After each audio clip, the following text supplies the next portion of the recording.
Ilaiyaraaja versus Vanitha விஜயகுமார்னும் போது எனக்கு மனசு கஷ்டப்படுறதா இல்லை பெருமைப்படுறதான்னு தெரியல. இளையராஜா வர்சஸ் வனிதா விஜயகுமார்னும் போது எனக்கு மனசு கஷ்டப்படுறதா இல்லை பெருமைப்படுறதான்னு தெரியல. ஏன்னா அவர் பக்கத்தில் வேர்சஸில் என் பேர் வர்றதே எனக்கு பெரும் பாகியமாக தான் நான் பார்க்குறேன். அந்த மாதிரி ஒரு இசை கடவுளாக தான் நான் பார்க்குறேன். இப்போ சோனி நமக்கு விற்றது கரெக்டாக இல்லையான்றது அவங்கக்குள்ள சண்டை, எனக்கும் அதுக்கும் சம்மந்தமே கிடையாது. ஸோ இப்போ நம்ம கரெக்டாக என்னோட அட்வொகேட் ஸ்ரீதர் அவர்கள் அதை கரெக்டாக இந்த கேஸில் தான் உங்களுக்கு கரெக்டான ஒரு ஜட்ஜ்மெண்ட் கிடைக்கும். ஏன்னா இளையராஜா எல்லார் மேலேயும் கேஸ் போடுறாருன்றது எல்லாருக்குமே தெரியும். உள்ளே ஒரு கோர்ட்டுக்கு இறங்குறது கூட காரில் இங்கே பார்க்கிங் கிடைக்காதுன்னு கேபில் வந்தேன். பார்த்த உடனே நம்மள தெரியும் இந்த பிரச்சனை எல்லாருக்கும் தெரியும். அவருக்கு வேற வேலை இல்லையான்னு கேட்குறாங்க. ஒரு கேப் டிரைவர் இப்படி தான் போய் ரீச் ஆகுதே தவிர இது அவருக்கு பெருமையை கண்டிப்பாக சேர்க்காது.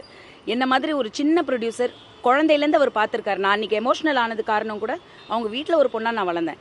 என்கிட்ட ஒரு ஃபோனை போட்டு அம்மா நீ என்னம்மா ஃபோட்டோ எல்லாம் போட்டிருக்க, அது தப்பு, ரிமூவ் பண்ணிடுன்னு சொல்லியிருந்தா ரிலீஸ்க்கு முன்னாடியே க்யூப்பில் நான் ரிமூவ் பண்ணியிருப்பேன். அவ்வளோ உரிமை இருக்குது அவருக்கு. என்கிட்ட திட்டிருக்கலாம் என்ன.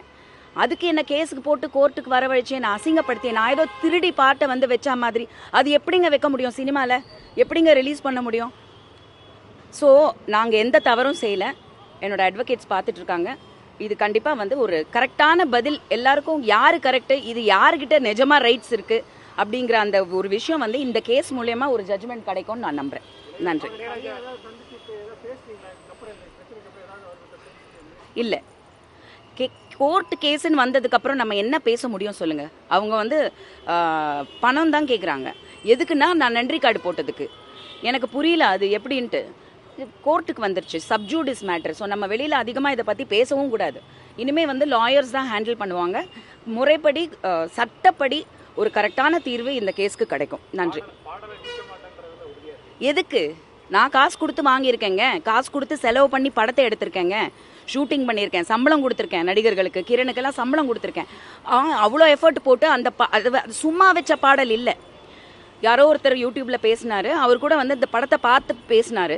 அதான் இப்போ யூடியூப்பில் எல்லாருமே எல்லாத்த பற்றி கருத்து தெரிவிக்கிறாங்களே இல்லையா, அவங்களுக்கு சம்மந்தம் இருக்கோ இல்லையோ. அதில் அவர் சொல்லியிருந்தார், அந்த படத்தில் வச்ச சிச்சுவேஷனை விட இந்த படத்தில் ரொம்ப பொருத்தமாக இருந்ததுன்னு. அந்த அளவுக்கு தான் நான் கதையை ஸ்க்ரீன் ப்ளே பண்ணியிருக்கேன்.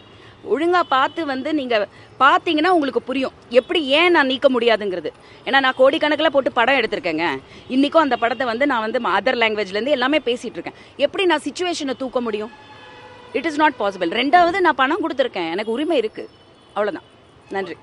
பிளே ஸ்டோர் மற்றும் ஆப் ஸ்டோரில் இருந்து பாலிமர் செயலியை QR கோடு மூலம் பதிவிறக்கம் செய்யுங்கள். செய்திகளை உடனுக்குடன் பெறுங்கள்.